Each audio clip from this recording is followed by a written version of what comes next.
Mesdames et messieurs, bonjour, bienvenue dans le bœuf politique sur JMTV+.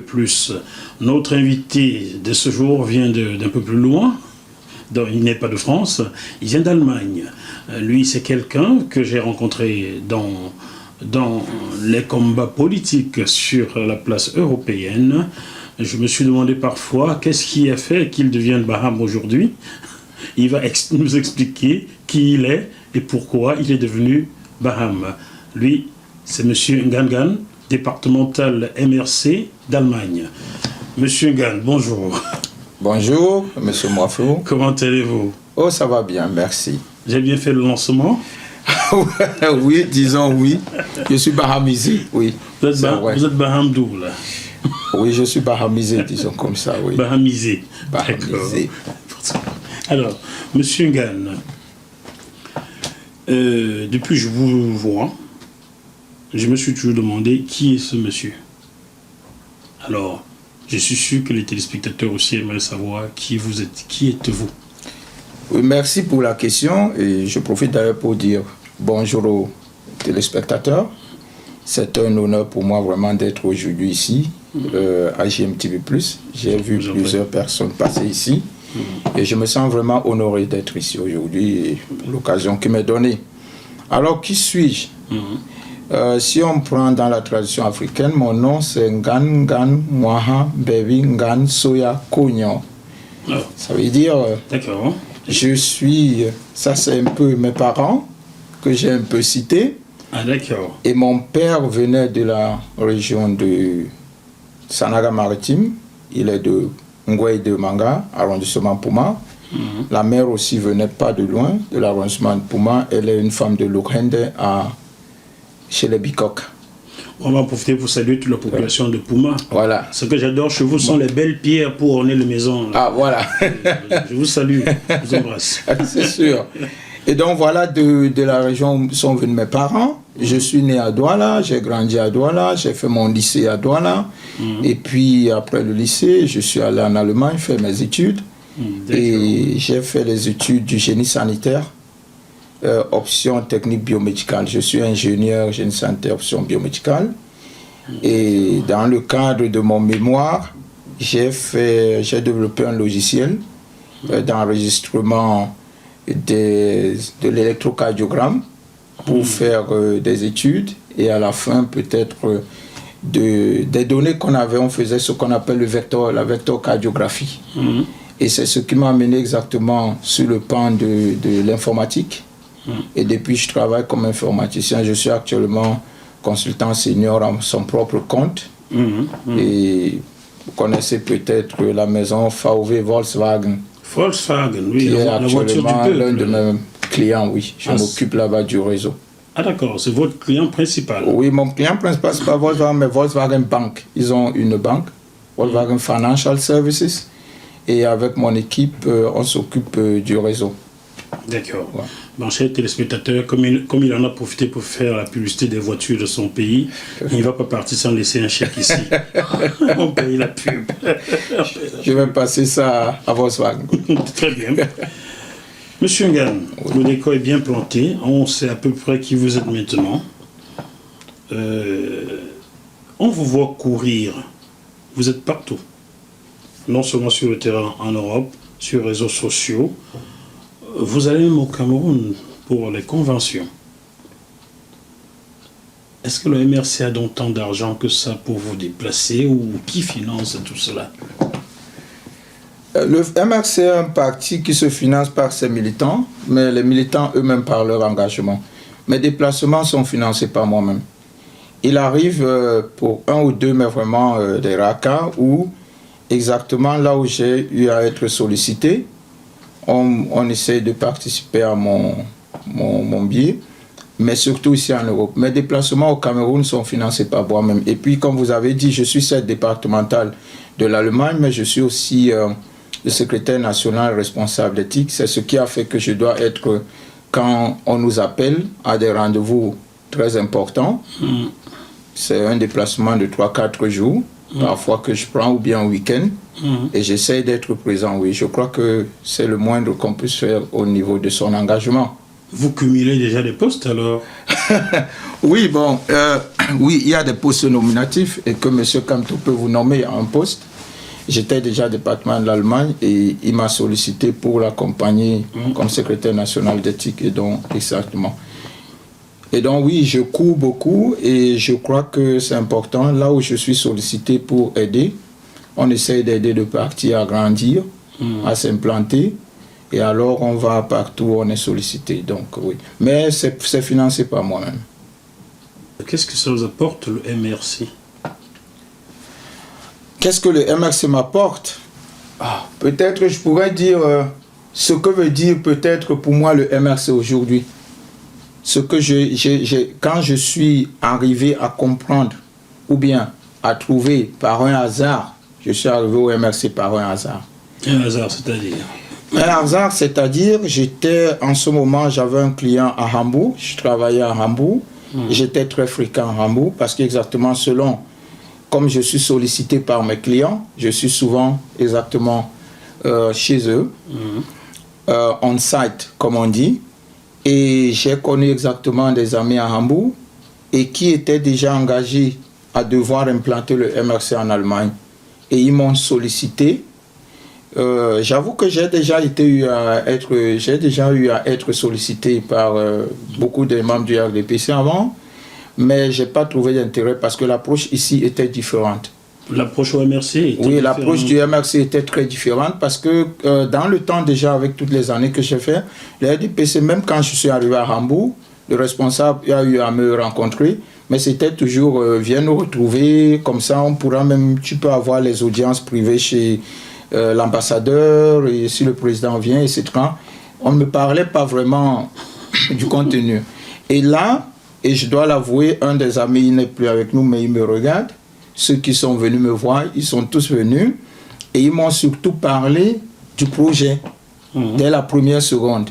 Et que vraiment, c'est révolutionnaire, ça peut changer le Cameroun. Et alors, je leur ai dit, bon, je vais regarder cela. Surtout, je leur ai dit, quand ils me l'ont dit, je suis au bureau. Si vous passez après 18h30 au bureau, et ils ont pris de venir vraiment me voir au bureau après 18h30. On est allé en salle de conférence, on a discuté la première fois. Et une semaine plus tard, ils me demandent tu es à quel niveau. Et ça m'a aussi intéressé, ils n'ont pas lâché. Mais j'avoue, je n'avais encore rien lu. Et là, je leur ai dit, bon, je vous le promets, je vais lire et dans 3 jours, on se revoit ici au bureau. Et là, j'ai lu le projet et je dois l'avouer, j'étais subjugué de ce que je lisais. Le projet était très très bien construit, il était facilité, il y avait tout dedans. Et alors, quand je le lisais, plus je le lisais et plus j'avançais dans ce projet, je me disais, mais c'est pas vrai. Je me faisais mes propres idées de ce que je lisais. Il y avait les 5 piliers qui sont le projet, c'est un ensemble qui est dans 5 piliers, où on a essayé de tout mettre. Et dès le début, quand je lisais ces 5 piliers, le tout premier pilier qui est le pilier politique et institutionnel, on parlait déjà là du problème du vivre ensemble, qu'on thématisait. Et ça, je dois dire, ce papier est de 2012. Et c'était en 2014 que je le lisais. Et j'avais jusque-là un intérêt politique comme tout Camerounais, mais pas vraiment engagé dans un parti quelconque. Et je me disais, mais tiens, on thématise le vivre ensemble. Il faut qu'on soit honnête, on a ce problème-là chez nous. Et ça m'intéressait déjà qu'un parti prétende thématiser le vivre ensemble. Et je crois qu'au plus tard maintenant, avec les effets de Samuel Maou et Bolova, on est un peu plus fixé. Et après, quand j'évoluais dans ce truc, rien qu'au premier pilier, après le vivre ensemble, il parlait de la problématique anglophone. C'est écrit noir sur blanc. Et il proposait déjà là-bas que de la situation qu'on vit actuellement, il faudrait qu'il y ait d'assises et qu'il faut au dialogue pour régler ce problème et qu'il y a vraiment une grande injustice qui se passe avec nos confrères anglophones. Je disais, mais tiens, mais c'est pas possible. Mais c'est vrai, voilà en fait la politique dont on doit nous parler. Il y a des gens qui viennent tous les jours vous dire, on vous donne l'argent, mais voilà quelqu'un qui parle des problèmes du Cameroun dès la première seconde, dès le premier chapitre. Et j'étais toujours dans le premier chapitre. Et dans ce premier chapitre, il nous disait, on va essayer d'honorer nos héros. Alors, ils nous disent, on va faire une grande coupole des souvenirs qui fouillera donc toute la mémoire de nos héros. On va la sortir de la cave, la dépoussiérer et la mettre vraiment au soleil. Et pour tous les Camerounais. Je me suis dit, mais bon, Oumioret enfin, Martin-Paul Samba enfin vont sortir du noir. Ça, c'est mes propres idées que je me fais quand je lis ce document. Et je me dis, en même temps, dans le même point, il parle d'une langue nationale. Et je me dis, mais tiens, quelqu'un veut nous ramener à connaître notre histoire. Et on dit toujours, il y a ce qu'on dit de façon banale, pour savoir là où tu vas, tu dois savoir d'où tu viens. Alors, si les Camerounais ont l'occasion de savoir d'abord qui sont vraiment leurs héros, dans cette grande coupole, ils vont apprendre leur histoire, et s'ils ont une propre langue, ils auront une identité, et là, c'est le moyen pour, je voyais avec la progéniture, vraiment sortir le Cameroun de la clé, et qu'un grand développement peut commencer par là. J'étais vraiment très subjugué, et rien qu'avec ce premier point, j'aurais été prêt à entrer déjà dans le MRC. Alors, je continue un peu, je passe vite les autres points. Il y a le deuxième point qui parle de l'économie. Et c'était bien arrangé et facile à remarquer. Quand on dit politique, on dit institutionnel. Qui fait la politique fait les institutions. Tout à fait. Il y avait par exemple là aussi l'âge de 18 ans à 20 ans. Ils ont même ce détail. Il y a l'âge pénal à 18 ans. L'âge de vote à 20 ans qu'on va essayer d'organiser cela. On parlait de l'armée, etc. Mais au deuxième point, on parle de l'économie. Et il tient à parler de l'administration territoriale et du développement durable.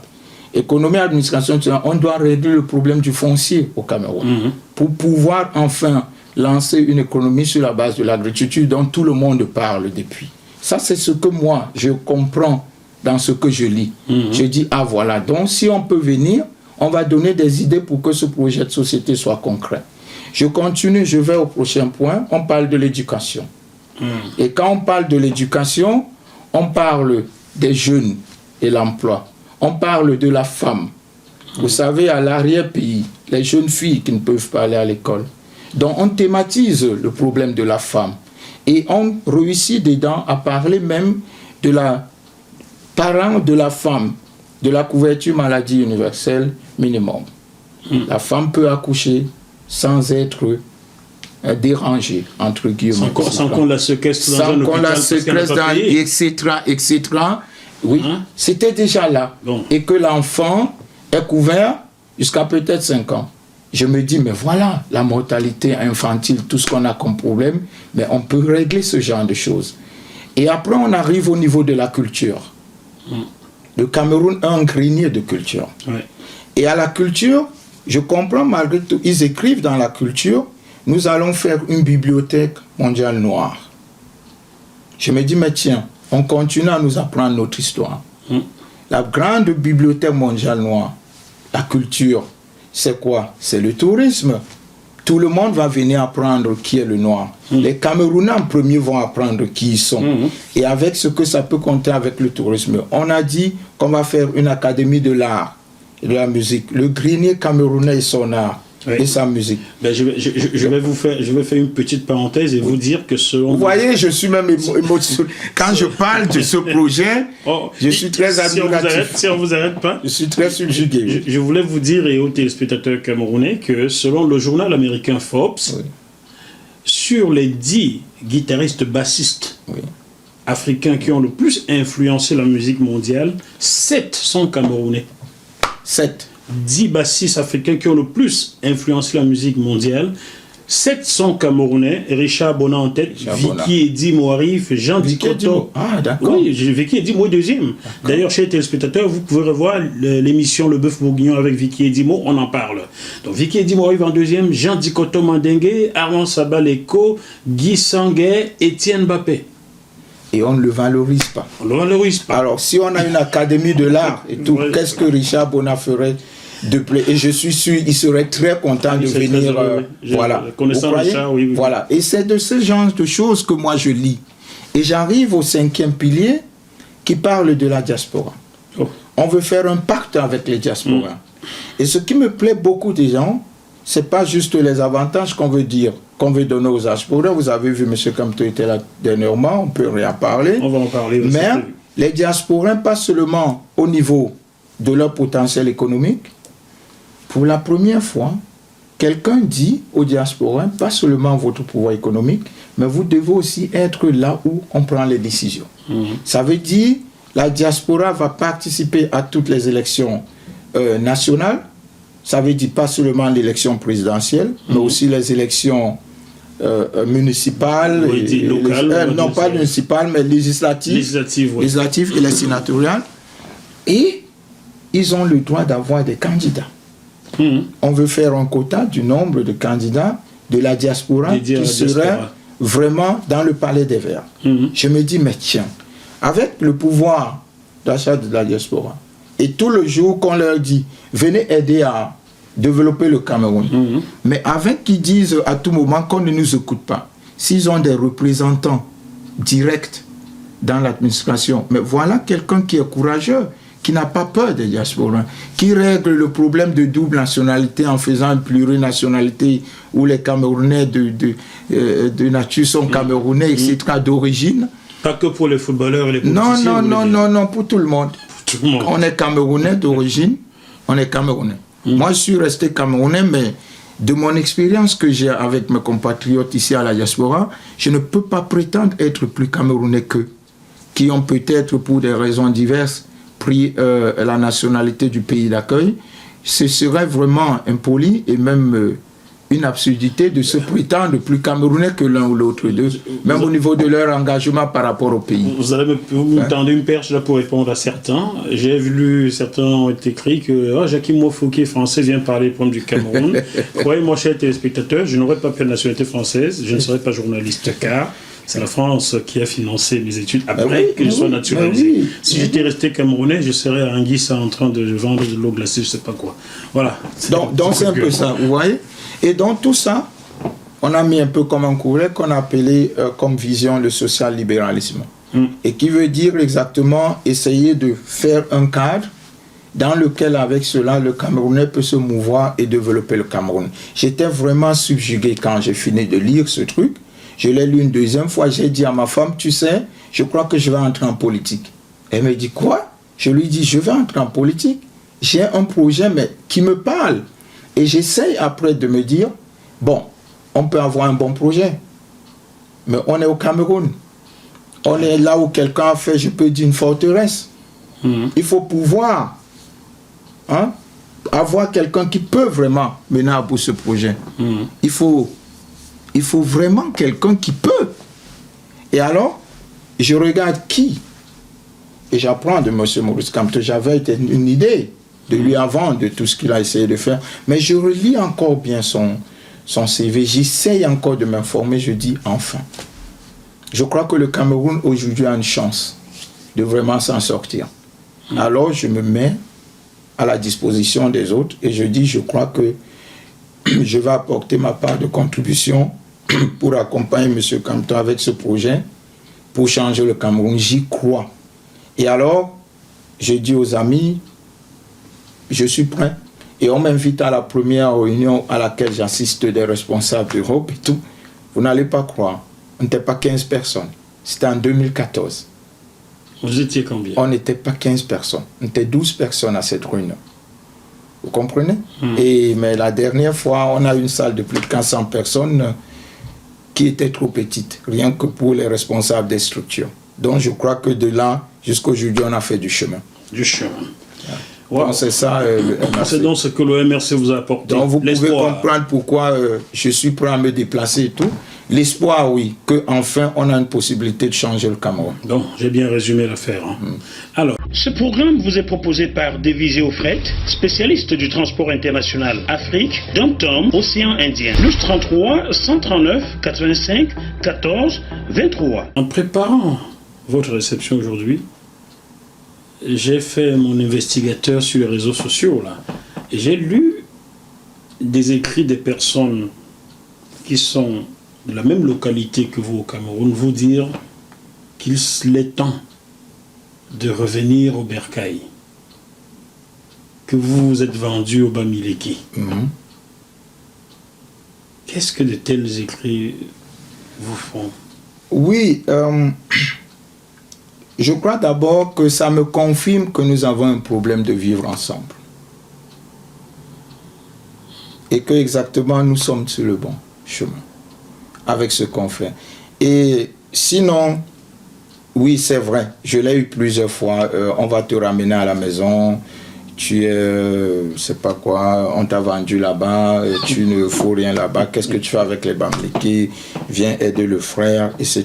Le frère. Oui. Quel oui. frère? Bon, il parle sûrement de monsieur, le chef du PCRN, monsieur Libye et autres. Depuis qu'il est entré en politique, on me le rappelle tout le temps. Mais avant même qu'il ne soit là, quand j'avais fait mon outing, on me disait « Ah, tu fais quoi avec ce Bamileke-là » Et j'aime bien parfois la question, parce que je veux dire aux gens ce que je fais avec le Bamileke. Le vrai problème est souvent qu'on ne donne pas l'occasion que vous utilisiez du fond, qu'on discute du fond, pour que je leur dise pourquoi je suis chez ce Bamileke. Ben, vous avez l'occasion là de le dire. Oui, par exemple, je ne suis pas un homme de repli identitaire, ça se montre déjà, parce que je trouve ça un peu con. Je prends un exemple simple. Quand on veut développer un pays, si vous vous ratez juste à votre communauté, disons comme ça, et vous dites, comme il y a une de mes mères qui me dit souvent, Monsieur Ngani, il faut nous donner les routes. Si je vous donne la route de Minsondo à, je sais pas, Ezeka, vous allez produire. Mais ce que vous produisez, il faudrait bien un pouvoir d'achat. Et vous seul, ça ne suffit pas comme pouvoir d'achat. Il faut quelqu'un qui vienne acheter ce que vous produisez. Il doit pouvoir traverser de là où lui vient, de Bakweri là-bas, pour venir acheter.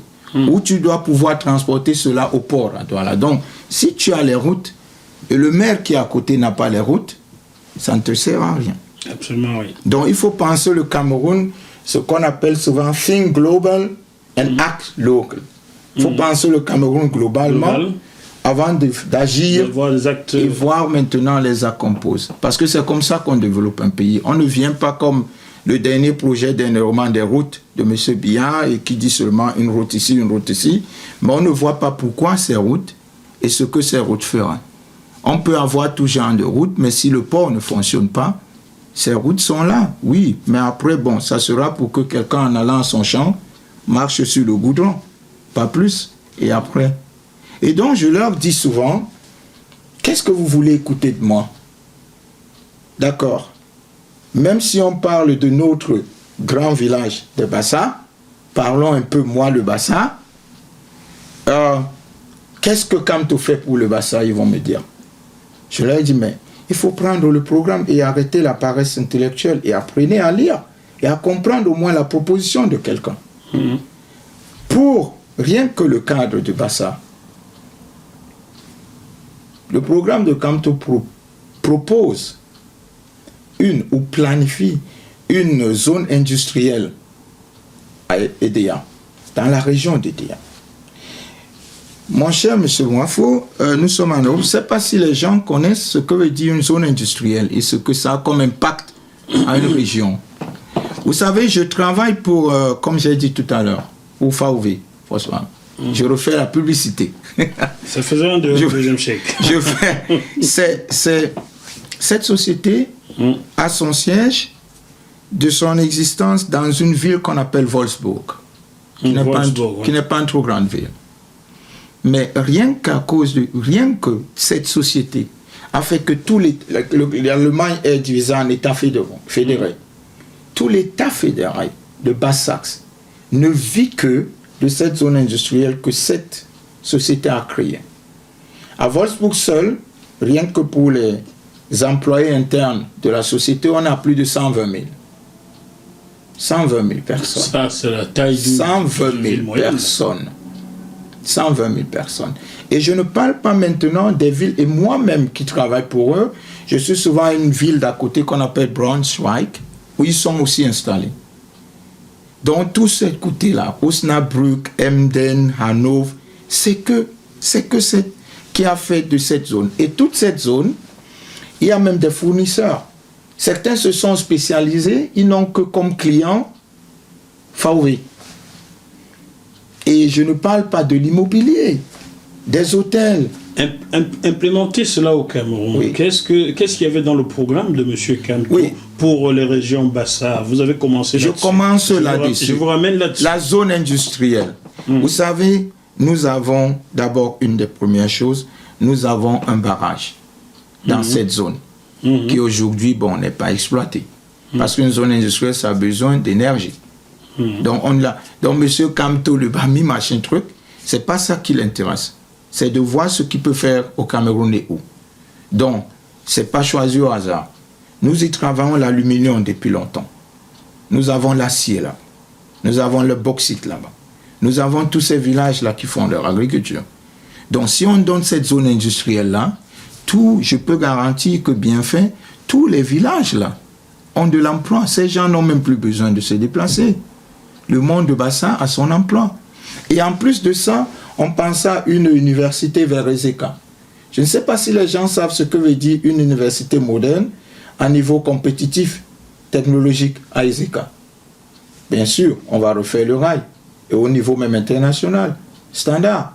Et avec cette zone-là, si de cette université, on a les incubateurs, on n'a plus besoin d'acheter 500 000 ordinateurs et on ne sait pas ce que c'est au PIBH, machin quoi. Parlez ces ordinateurs de 32 gigas qui font 500. Voilà, 32 à 8, ce qui font 500 et autres. Non, on les assemble sur place. Sur place, oui. Vous voyez un peu, rien que pour cette zone. Mais bien sûr, comme on a dit, pour que ça fonctionne, les gens vont venir d'ailleurs. Il faudra les routes. Mais il faudra donner aussi à ces gens ces possibilités. Alors, on a essayé d'aller partout dans le Cameroun. À Douala, ça sera le centre financier.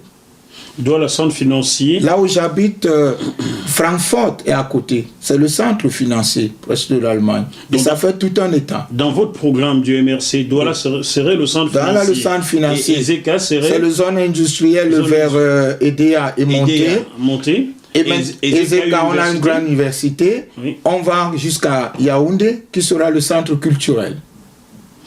On n'est pas encore à l'ouest. Quelqu'un va vous dire... On n'est pas encore à l'ouest, monsieur. Attendez, monsieur Ngan. On n'est pas encore à l'ouest. Monsieur Ngan, je connais bien mes frères. Mes frères, ils vont dire, tu penses que je mange ça? Mais exactement. Ce qu'ils mangent et ce que la zone industrielle lui apporte, ça lui apporte du travail. C'est ça ce qu'il mange. Ce qu'il mange est que s'il a la hyper grande université, il peut même faire dans l'immobilier. Parce que les gens qui viennent à l'université de tout le Cameroun doivent se loger. Ils doivent manger du macabo ou du plantain. Bien sûr. Et on n'a plus besoin de grandes importations dans les grandes consommations, ce dont le Cameroun fait aujourd'hui et qui nous impose une balance déficitaire. De là, déjà, on commence à lutter contre cette balance déficitaire. Voilà, c'est simple à comprendre. C'est pas dur. Et si on arrive à Yaoundé, où on fait la zone culturelle, mais la culture, qu'est-ce qu'on ne peut pas avec la culture? Rien qu'avec la culture, si on développe toute une zone. Les États-Unis sont plus connus grâce à leur culture. Voilà comment on change le Cameroun. Donc je peux continuer à citer au nord, on fait le textile et puis l'agriculture, on fait un sémencier. À l'ouest, on fait l'agriculture, mais avec des chaînes, de filières, de la production jusqu'à la transformation. Donc c'est un peu ça. Mais les gens doivent prendre le temps de vraiment demander et d'écouter. Et ne pas seulement dire, viens au village, tu fais quoi avec le Bamileke? Donc si c'est une question de Bamileke, oui, je suis avec ce Bamileke parce que lui me propose ça. Au concret. Et même si je voulais rentrer dans mon village, oui, lui me propose ça au concret pour mon village. Alors, donnez-moi votre propre proposition et on va y discuter. Monsieur Ngan, nous allons parler de l'actualité. Et l'actualité, c'est quoi? C'est votre camarade de parti politique, monsieur Célestin Djamé, qui s'est offusqué récemment de la décision de ne pas aller aux élections législatives et municipales. Comment avez-vous vécu cela, le courroux de Célestin Djamé?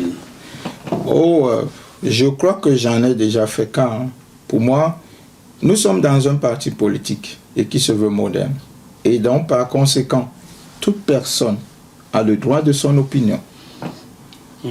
Il faudrait qu'on la prenne tous et qu'on comprenne que dans un parti politique, tout le monde ne sera pas toujours d'accord avec des décisions. Même dans un pays, quand on parle de démocratie, il y a toujours un pourcentage. Oui. Voilà, donc M. N'Djamène a le droit de son opinion et d'en faire cas. Donc pour moi, il a fait cas de son opinion. Mais M. N'Djamène doit aussi comprendre qu'en ayant le droit de son opinion, ceux qui sont contre son opinion ont aussi le droit de leur opinion. Puisque surtout son opinion est contraire à une opinion du parti. Vous comprenez? Donc moi, ce qui m'a juste un peu dérangé dans... avec mon ami politique Célestin, ce qui m'a dérangé est que de son expérience politique qui parle avoir, etc., du contexte et du milieu où on ne refuse pas qu'on peut avoir une opinion divergente. Mais connaissant son public, il faut savoir le leur apprendre. Vous comprenez? Et je crois que c'est ça, moi, ce qui m'a dérangé, parce qu'il faudra dire, et il a dit lui-même, etc., que son intention n'est pas de faire du mal au parti. Alors il faut savoir comment l'apprendre aux gens, être même, oui, en tant que leader, avoir un rôle même éducatif pour ceux qui vous suivent, pédagogique, pour leur apprendre exactement qu'on s'adapte à ce qu'on peut discuter et qu'on peut avoir des opinions divergentes et sur lesquelles on peut discuter. Son but n'est pas de faire du mal au parti politique, pourtant les attaques sont